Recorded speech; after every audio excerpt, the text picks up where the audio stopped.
Au moins 67 morts dans un crash d'avion dans le centre du Népal. Il s'agit de la catastrophe aérienne la plus meurtrière en 3 décennies dans ce pays. En Ukraine, le bilan humain s'est alourdi dans un immeuble d'habitation de Dnipro touché samedi par un missile russe. Au moins un enfant figure parmi les victimes.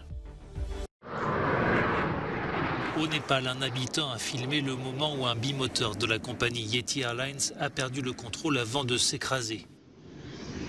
Un bilan toujours provisoire fait état de 67 morts sur 72 passagers. 5 d'entre eux auraient survécu à cette catastrophe aérienne, la plus meurtrière au Népal en 3 décennies. L'avion en provenance de la capitale Katmandou s'est écrasé non loin de l'aéroport de Pokhara, où il devait atterrir dans le centre du Népal. La carcasse de l'appareil en feu a été retrouvée au fond d'un ravin. Des habitants suivis par des dizaines de secouristes se sont précipités sur les lieux pour tenter de retrouver des survivants au milieu des débris. Les passagers étaient majoritairement népalais. À bord se trouvaient également 15 étrangers, dont un Français, un Irlandais et 4 Russes.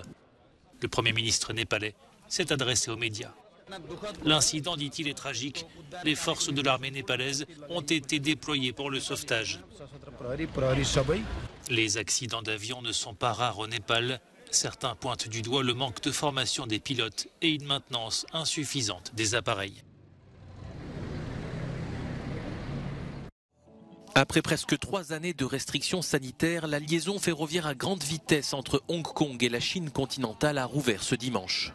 Les voyages sont possibles dans les 2 sens avec un test Covid négatif datant de moins de 48 heures. La fin de la politique zéro Covid décidée il y a 1 mois par les autorités de Pékin a conduit à une forte augmentation des cas et à une hausse de la mortalité, même si les autorités communiquaient des chiffres très en deçà de ce qui pouvait être observé dans les hôpitaux et les morgues chinoises. Samedi, Pékin a finalement annoncé au moins 60 000 décès au cours du mois dernier en raison du Covid, mais l'OMS demande des données plus détaillées.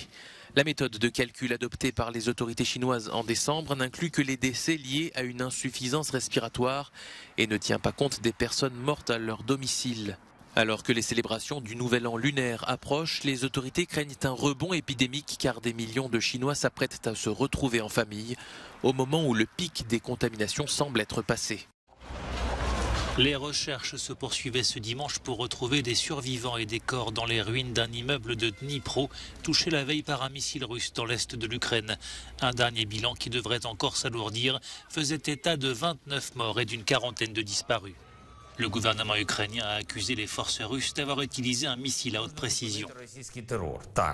Est-il possible d'arrêter la terreur russe? Oui, c'est possible. Peut-on le faire autrement que sur le champ de bataille en Ukraine? Malheureusement non.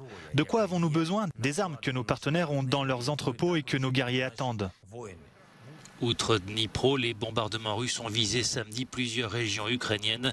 Les frappes ont à nouveau ciblé les infrastructures énergétiques, occasionnant de nouvelles coupures de courant sur l'ensemble du territoire, notamment dans les régions de Kharkiv et de Lviv. Pour les Ukrainiens, l'hiver sera long et douloureux.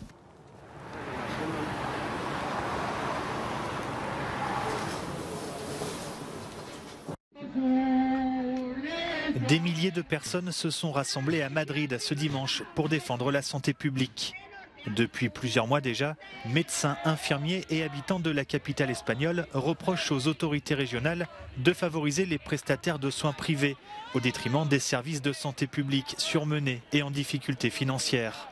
La présidente conservatrice de la région affirme pour sa part que les manifestations sont motivées par des intérêts politiques de ses rivaux de gauche avant les élections régionales qui auront lieu au mois de mai.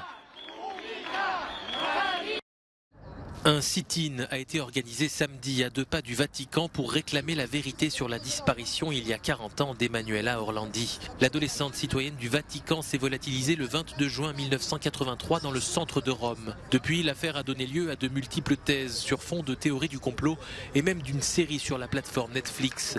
Le Vatican a annoncé mardi l'ouverture d'une enquête, une première pour le micro-État. Le frère d'Emanuela, à l'origine de la manifestation, soupçonne les 3 derniers papes de connaître la vérité. Toutes les enquêtes menées par la justice italienne jusqu'alors n'ont pas permis d'établir les faits.